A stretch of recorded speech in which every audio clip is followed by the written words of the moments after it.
दोस्तों आज की वीडियो में आप ये जानोगे कि इंसान दो तरह के माइंडसेट में कैसे काम करता है, कैसे सोचता है। इससे आपके जो रिलेशनशिप हैं, आपके रिश्ते हैं, आपको दूसरे लोगों को समझने में, हर चीज़ में ना बहुत ही ज़्यादा हेल्प मिलेगी। तो दोस्तों वीडियो में लास्ट तक ज़रूर बने रहें, ठीक है, जिससे आपको कुछ सीखने को मिले, कुछ नॉलेज मिले।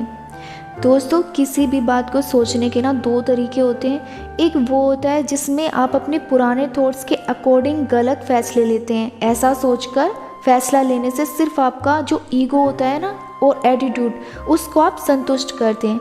वहीं दूसरी तरफ एक वो माइंडसेट होता है जिसमें लोग पहले से बने थॉट्स को भूलकर बात की तह तक जाने की कोशिश करते हैं।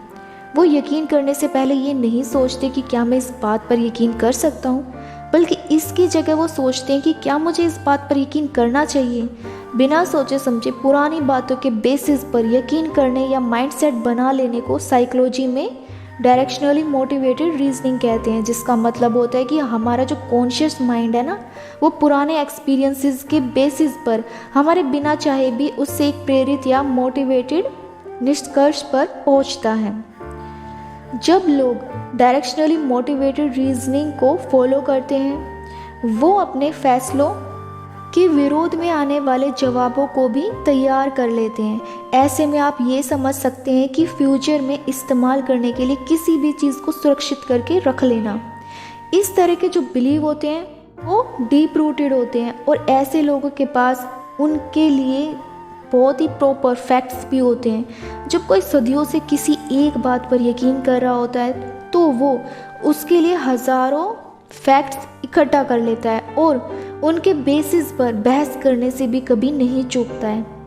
ये फैक्ट्स और बिलीव को डिफाइन करने का एक फॉर्म होता है। लोग अपने बिलीव को सही साबित करने के लिए मजबूत सबूत ढूंढने से भी पीछे नहीं हटते हैं, क्योंकि टाइम के साथ ये बिलीव सीमेंटेड हो जाते हैं और फिर इन्हें बदलना पॉसिबल नहीं होता है। वहीं दूसरी तरफ कुछ लोग ऐसे होते हैं जो पहले अपने दिमाग को मैप करते हैं, फिर रिएक्ट करते हैं। ऐसे लोग जो होते हैं ना, ऐसे दिमाग वाले, वो ये जानने की कोशिश करते हैं कि किसी बात के पीछे क्या वजह हो सकती है, या कुछ ऐसा तो नहीं है कि जो उनसे छिपा रह गया हो, या किसी बिलीव के फ़ायदे और नुकसान क्या हैं। इन सब से रिलेटेड सारे इन्फॉर्मेशन इकट्ठा करने के बाद ही वो किसी फैसले पर पहुंचते हैं।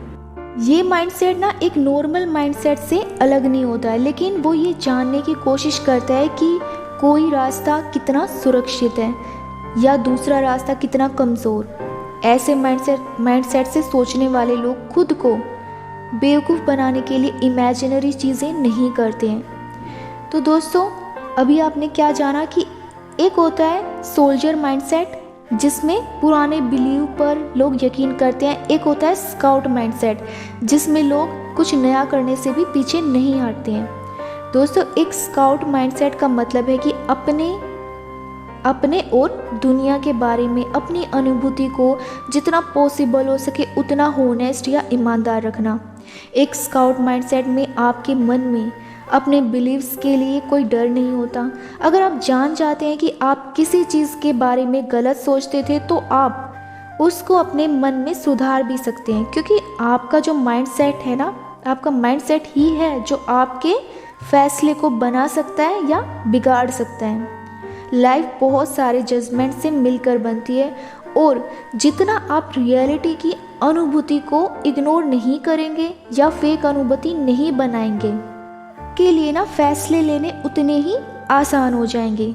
स्काउट माइंडसेट लोगों को उनके स्ट्रेस फ्री टेस्ट के लिए मोटिवेटेड करता है।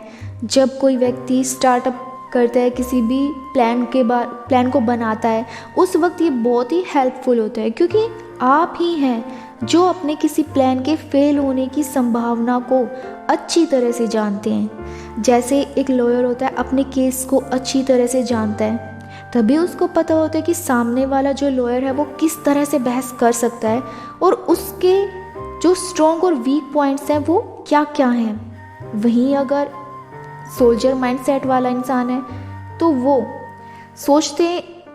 क्या करते हैं कि उसके लिए बस क्या होता है कि अपने आप को डिफेंड करने के लिए वो सारा समय लगा देते हैं। यही वजह है कि जो एक्सपीरियंस्ड लॉयर होते हैं वो ऑब्जेक्टिविटी को सीखने पर ज़्यादा जोर देते हैं। उनका मानना होता है कि यही एक इम्पोर्टेंट स्किल है जो उन्हें इतने लंबे समय तक अनुभव की है। आजकल के लाइफस्टाइल में हमें ऐसे ही बहुत से कॉमन एग्जाम्पल देखने को मिलते हैं, जैसे बहुत सारे रिलेशनशिप्स में माइंडसेट की वजह से ही गलतियां देखी जाती हैं, जहां एक व्यक्ति को तो ये लगता है कि उसका पार्टनर उसे इग्नोर कर रहा है, वहीं उस पार्टनर का कहना होता है कि वो अपने पार्टनर को स्पेस देने की कोशिश कर रहा है। किसी एक इंसान का सीरियस होना दूसरे इंसान को रूड लग सकता है। ऐसी सिचुएशन में स्काउट माइंडसेट हमारी बहुत मदद करता है और जिसके बाद हम चीज़ों को दूसरे इंसान की नज़रों से ना समझने की कोशिश कर पाते हैं। तो ये आपके लिए बहुत ही इम्पोर्टेंट है। वैसे ही अगर रियलिटी में देखा जाए तो कोई भी इंसान परफेक्ट स्काउट नहीं होता है और कोई भी इंसान परफेक्ट सोल्जर भी नहीं होता है। लोग ना सिचुएशन के हिसाब से इन दोनों के बीच में स्विच करते हैं। जैसे एक कॉमन एग्जांपल लिया जाए तो एक जो बिजनेसमैन होता है वो अपने काम पर स्काउट माइंड की तरह सोचता है, यानी कि उसका जो बिहेव होता है वो स्काउट माइंडसेट की तरह होता है। जब उसको पता चलता है कि वो एक मार्केट के बारे में गलत अपनी सोच बना रहा था, वहाँ वो अपनी गलती को एक्सेप्ट भी करता है। लेकिन उसके बाद उसके घर आते ही उसकी जो पर्सनल लाइफ होती है उसमें वो एक सोल्जर की तरह अपनी फैमिली पर अपनी राय थोपने की कोशिश करने लगता है। तब वो नहीं मानना चाहता कि वो गलत भी हो सकता है। ठीक ऐसे ही ना एक स्टार्टअप शुरू करने वाला व्यक्ति अपने दोस्तों से बात करते समय अपने प्लान को सही या गलत होने के लिए डिस्कस करता है, तो वो स्काउट माइंडसेट को फॉलो कर रहा होता है। वहीं अगले दिन ऑफिस जाते टाइम वो अपने शेयर होल्डर के साथ प्लान्स की खूबियाँ गिनवाने लग जाता है। इसका मतलब यही है कि हम सब ना अपनी लाइफ में स्काउट और सोल्जर का मिक्सचर हैं, लेकिन कुछ लोग कई मामलों में दूसरों से कहीं बेहतर स्काउट होते हैं, जो सोच को जानने की कोशिश करते हैं। उनका क्या होता है कि वो फैक्ट्स को इतना मायने उनके लिए नहीं होता, वो सिर्फ ये जानने की कोशिश करते हैं कि इस बात में सच्चाई कितनी है। चाहे वो सच उनके यकीन को संतुष्ट करे या ना करे, इस चीज़ से उन्हें कोई फ़र्क नहीं पड़ता, क्योंकि वो अपनी गलतियाँ ढूंढने में यकीन रखते हैं। तो दोस्तों, आज हमने सोल्जर माइंडसेट को समझने की कोशिश की और जाना कि वो कौन सी चीज़ है जो हमें अपनी सोच को हमेशा ऊपर रखने और उसके बेसिस पर फैसले लेने के लिए मोटिवेटेड करती है।